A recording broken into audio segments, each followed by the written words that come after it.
नमस्कार, मैं शुभम और आप देख रहे हैं भारत एक नई सोच। एक खौफनाक प्रेम कहानी जो टुकड़ों में तब्दील हो गई। एक प्रेमी ने अपनी प्रेमिका के कई टुकड़े कर डाले। आपको बता दें, ये खौफनाक कहानी उस बंद फ्रिज से शुरू होती है जिसमें आफताब श्रद्धा की लाश को कई टुकड़े करता है और धीरे धीरे उन टुकड़ों को ठिकाने लगाता है। जब ये घटना देश की राजधानी दिल्ली से होती है तो सांसें तेज हो जाती हैं और दिमाग शून्य पड़ जाता है। 90,000 पुलिसकर्मियों की आंखों में धूल झोंककर लाश को लगभग 18 दिनों से शहर के अलग अलग इलाकों में टुकड़ों को फेंकता रहा। 27 साल की श्रद्धा विकास वालकर नौकरी की तलाश में पहली बार मुंबई आती है। फिर नौकरी की तलाश शुरू होती है। फिर उसे नौकरी एक मल्टीनेशनल कंपनी में कॉल सेंटर में मिल जाती है। उसी कॉल सेंटर में आफताब अमीन पुनेवाला भी नौकरी कर रहा था। यही श्रद्धा और आफताब की पहली मुलाकात होती है। करीब 8 से 9 महीने की मुलाकात के बाद प्यार हो जाता है। फिर दोनों फैसला करते हैं एक साथ रहने का।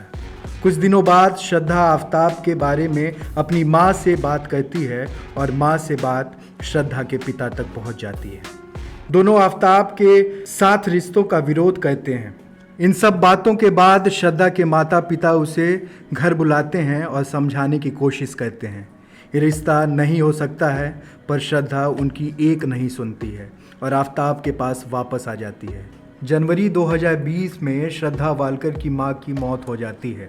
फिर श्रद्धा आखिरी बार घर आती है। अपने सारे रिचुअल्स को फॉलो करने के बाद पिता से अपनी बात को रखती है और कहती है कि आफताब उसे मारता पीटता है। पिता ने कहा आफताब को छोड़ दो, तो आफताब वापस आता है और श्रद्धा से माफ़ी मांगता है। श्रद्धा को लेकर फिर चला जाता है। इसी वजह से श्रद्धा के पिता ने श्रद्धा से बातचीत करना बंद कर देते हैं और सारे रिश्तों को तोड़ देते हैं। 8 मई 2022 उधर श्रद्धा और आफताब मुंबई छोड़कर दिल्ली आने की तैयारी करते हैं। इसकी 2 वजह थी। एक तो श्रद्धा के साथ साथ आफताब के घर वाले भी इस रिश्ते से खुश नहीं थे और दूसरी दिल्ली में बेहतर नौकरी की उम्मीद। फिर दिल्ली के छतरपुर में एक घर लेते हैं और कुछ दिनों बाद दोनों की नौकरी मिल जाती है। श्रद्धा के दोस्त लक्ष्मण ने श्रद्धा के भाई को फ़ोन करके बताया और पूछा कि तुम्हारी श्रद्धा से बात हुई क्या, क्योंकि श्रद्धा का 2 महीने से फ़ोन बंद आ रहा है। ये बात जब श्रद्धा के पिता को पता चलती है तो तलाश करने लगते हैं। फिर एफआईआर दर्ज करवाया जाता है और दिल्ली के महरौली थाने में ये एफआईआर दर्ज भी हो जाता है। पुलिस की छानबीन के बाद ये पता चला कि 19 मई से श्रद्धा का मोबाइल बंद है और आफताब का भी लोकेशन दिल्ली ही दिखा रहा है।